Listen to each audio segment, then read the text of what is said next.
Ano ang road clearing? Obstruction mo! Kung nakakaintindi ka sa gobyerno, presnedo sa gobyerno, mag-clearing rin ako. Mag-clearing kami, huwag kang magtitigas-tigasa kasi ng ulo dito. Meron ka dyan tauhan, walang permit. Ang dami mong violation na po dito sa English. Ano ka ba? Presidente pa ako dito ng huwa. Asan ang mo? Nandyan sa akin. Ikaw naging presidente ka dito, di ba? Anong ginawa mo? Anong ginawa mo dito? Opo. Asan yung papel mo? Ay, di ko na kailangan ibigay yung papel mo. Ang obstruction mo ang hinaharap na ng huwa. Kukunin yung sasakyan. Kaso, pag sinasaway ka, Kamon, dito. Wala ka dito, sir. Wala ka dito, hindi ka pala taga-UP. Hindi po. Hindi taga-UP yan. Hindi ka taga-UP. Sige po.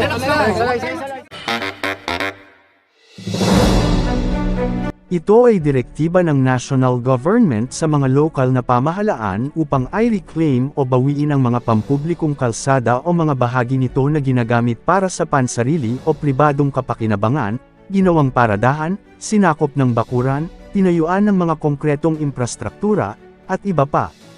Layunin nitong siguraduhin na may aalis ang mga obstruction o sagbal sa mga pampublikong kalsada, maging ito ay mga permanente o temporary na infrastruktura.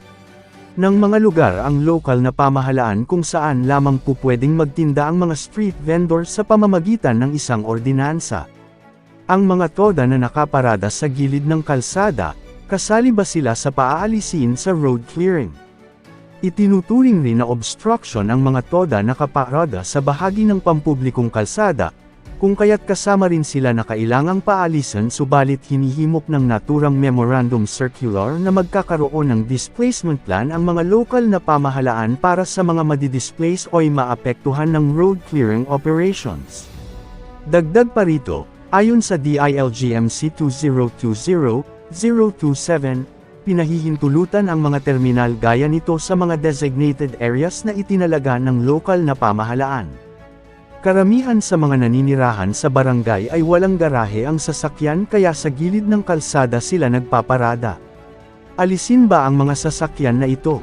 Kailangan alisin ang mga sasakyan na ito, dahil ang kalsada ay daanan at hindi paradahan, at hindi kalyanman maaring gamitin para sa pansarili o personal na kapakinabangan.